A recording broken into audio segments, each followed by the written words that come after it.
آج کا سبق ہے رائے ساکنہ اور مشددہ، یعنی وہ را جس کے اوپر جزم ہو یا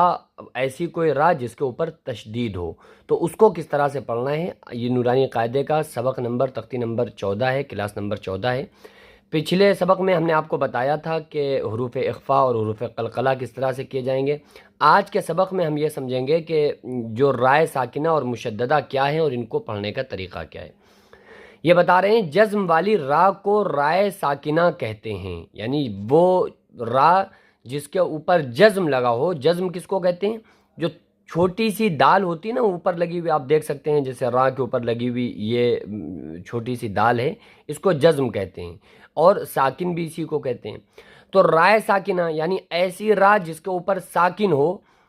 تو اس کو رائے ساکنہ کہتے ہیں، اور تشدید والی را کو رائے مشددہ کہتے ہیں، یعنی ایسی را جس کے اوپر تشدید ہو اس کو رائے مشددہ کہتے ہیں۔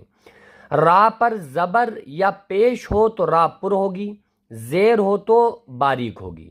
یعنی اگر کسی را کے اوپر زبر یا پیش لگا ہو تو اس را کو پر پڑھا جائے گا، یعنی موٹا کر کے پڑھا جائے گا، اور اگر زیر ہو تو اس را کو باریک کر کے پڑھا جائے گا، ٹھیک ہے۔ رائے ساکنہ سے پہلے زبر یا پیش ہو تو اس را کو بھی پر پڑھا جائے گا، یعنی موٹا کر کے اس را کو پڑھا جائے گا۔ میں بھی مثال آپ کو دوں گا کہ کس طرح سے پڑھنا ہے۔ اور زیر ہو تو رائے ساکنہ باریک ہوگی۔ اگر یعنی کہ رائے ساکنہ سے پہلے زیر ہے تو اس را کو باریک پڑھیں گے، اور اس سے پہلے زبر یا پیش ہے تو پر پڑھیں گے۔ تو مثال انہوں نے یہاں پر دی ہوئی ہیں، جیسے ارسلنا، حمزہ را زبر ار، سین لام زبر سل، ارسل، نون الف زبر نا، ارسلنا۔ تو یہ جو را ہے نا، تو را کے اوپر جزم ہے، اور اس سے پہلے جو آپ ہے نا، پہلے تو انہوں نے اوپر بتایا کہ جس را کے اوپر اگر خود را کے اوپر زبر یا پیش ہو تو را پر پڑھی جائے گی، پہلا آپشن۔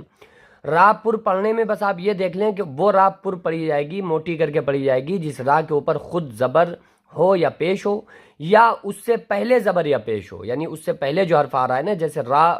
ساکنہ ہے، را کے اوپر جزم لگا ہوا ہے، اس سے پہلے الف ہے اور الف کے اوپر زبر ہے۔ تو چونکہ رائے ساکنہ یہ ہو گئی کہ را ہے اس کے اوپر جزم ہے تو یہ رائے ساکنہ ہو گئی، اور اس سے پہلے الف ہے اور الف کے اوپر زبر ہے، تو اس لیے اس را کو پر پڑھا جائے گا، کیونکہ قاعدہ ہے کہ رائے ساکنہ سے پہلے اگر زبر یا پیش ہو تو را کو پر پڑھا جائے گا۔ اب یہ لام کے اوپر جو جزم ہے، اس سے پہلے زبر آ رہا ہے تو لام کو پر نہیں پڑھا جائے گا، صرف را ایسی ہے کہ اگر را کے اوپر زبر پیش ہو تو را پر پڑھیں گے، را ساکنہ سے پہلے اگر زبر یا پیش ہو تو اس را کو بھی پر پڑھیں گے، اور اگر را ساکنہ کے نیچے زیر ہے، را ہے اس کے نیچے زیر ہے تو اس را کو باریک پڑھیں گے، اور اگر رے سے پہلے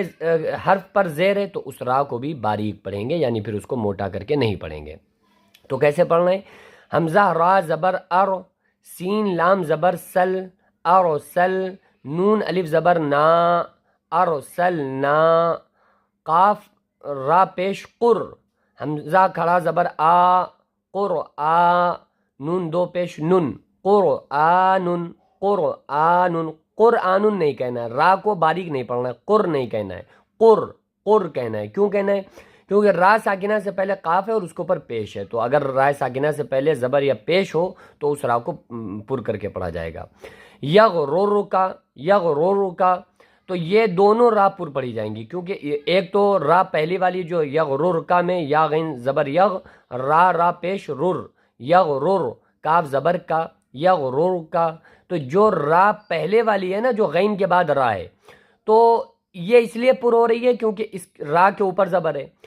اور جو اس کے آگے جو را ہے وہ اس لیے پر ہو رہی ہے کیونکہ اس سے پہلے زبر ہے، اس پر تو دوسرے والی را پہ زبر تو نہیں ہے، جزم ہے، لیکن قاعدہ یہ ہے کہ رائے ساکنہ پر زبر یا پیش ہو تو را پر پڑھی جائے گی، اور اگر اس پر زبر یا پیش نہیں ہے بلکہ اس پہ جزم ہے تو اس سے پہلے حرف دیکھا جائے گا کہ اگر زبر یا پیش ہے تو را پر ہوگی، اور زیر ہو تو رائے ساکنہ باریک پڑھی جائے گی، ٹھیک ہے۔ پھر آتا ہے مرصادن، مرصادن،